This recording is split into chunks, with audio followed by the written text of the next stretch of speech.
Good afternoon, everybody. I come from Ghana, and I'm a Pan-African.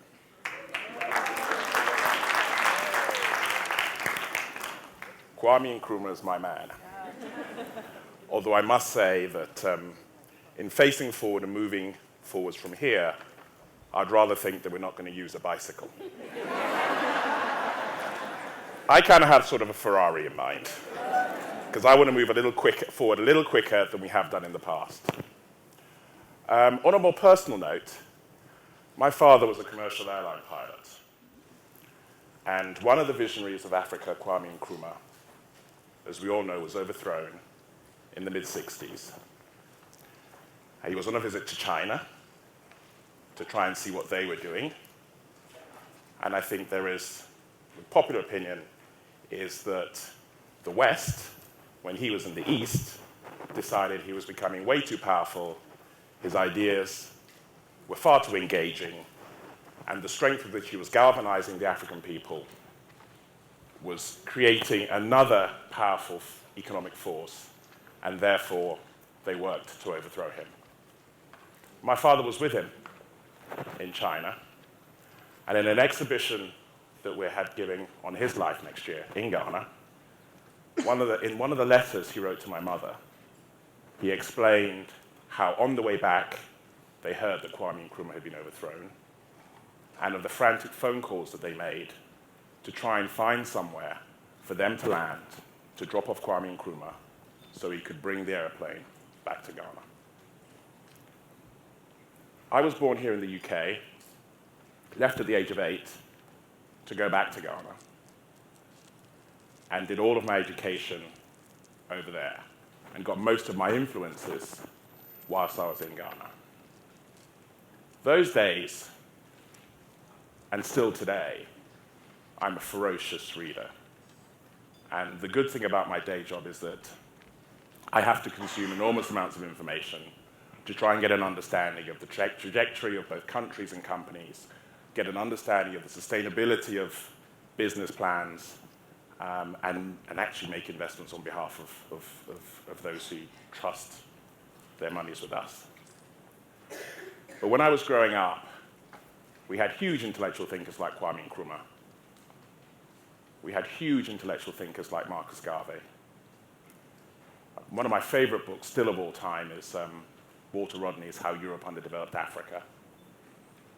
You know, the African Writers series with Wole Soyinka, Chinua Achebe, Amate Edu,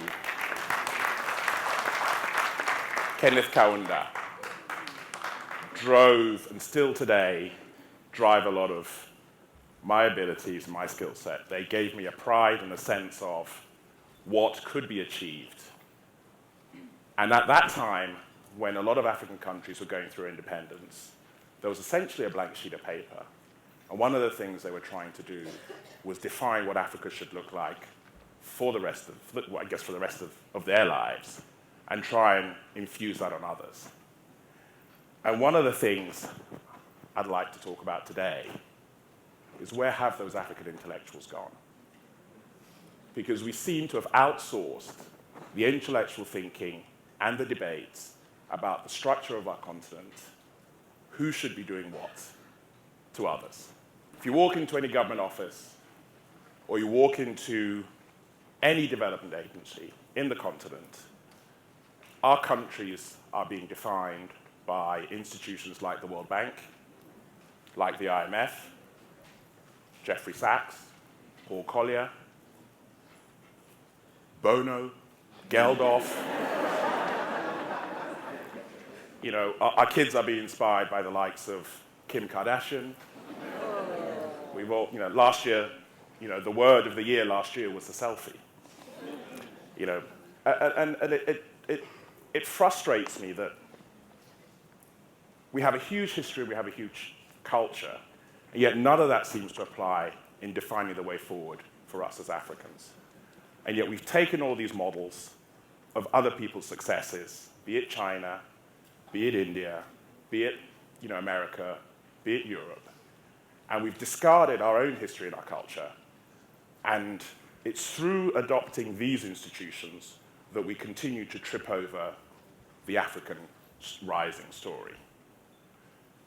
Pre-colonialism, we had a chieftaincy system for a lot of sub-Saharan African countries, which sat with the elders on a regular basis and run villages and opined over disputes in public for the benefit of all the people.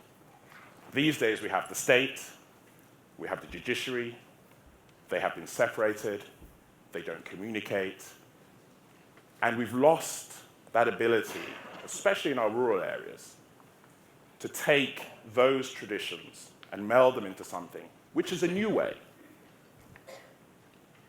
In the old days, a chief used to issue concessions, and on the basis of concessions issued, he used to tax the revenues from those concessions and provide security and infrastructure for their people. They never actually really used to run things. The state, African state today, is a socialist state which wants to run and develop everything. And I just wonder where all those intellectuals are who are taking a step back and saying, actually, what should the African state look like? How much can we leverage our own culture and turn it into something which isn't, as Kwame Nkrumah said, the Eastern way, which is what China is doing. You know, we shall give up all your civil rights, and on the basis of that, we'll develop you a better, give you a better life.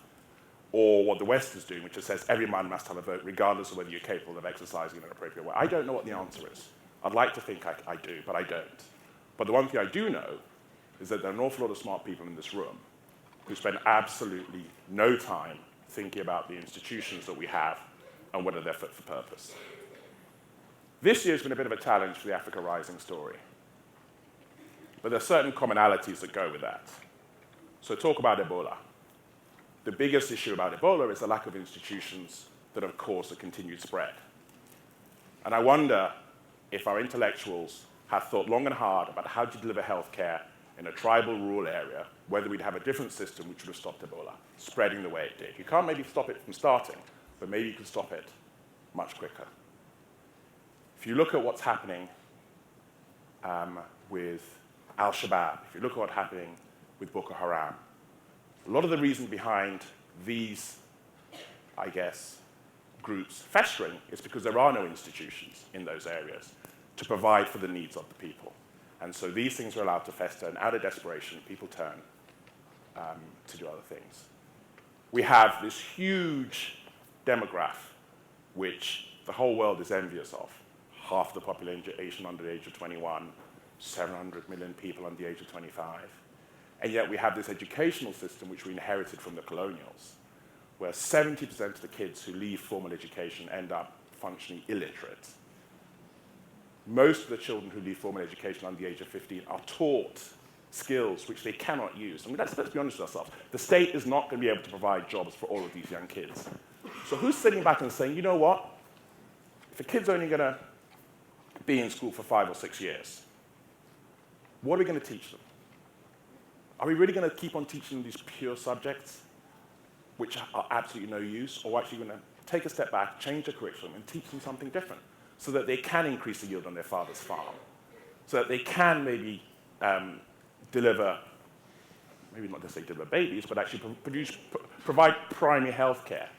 And yet no one's questioning this. It's all about Millennium Development Goals, and we must get a certain number of kids into school. We must build schools. There's no one taking a step back and saying, actually,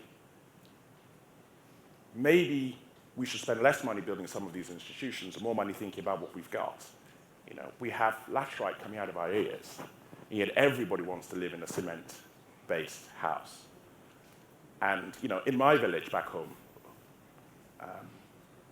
it's almost as if it hasn't changed. Every year when I go back, and I actually live between Ghana and London, and every year when I go back, it hasn't changed, yet nobody has taken a step back and said, you know what, let me find a way of building a permanent mud hut that I can share on the internet so that everybody in Africa, every village can wake up and build themselves a permanent structure which doesn't involve spending huge amounts of money and transporting huge amounts of goods, you know, with cement. And I think that my frustration through all of this is that having sat there when I was young, growing up, reading these huge ideas.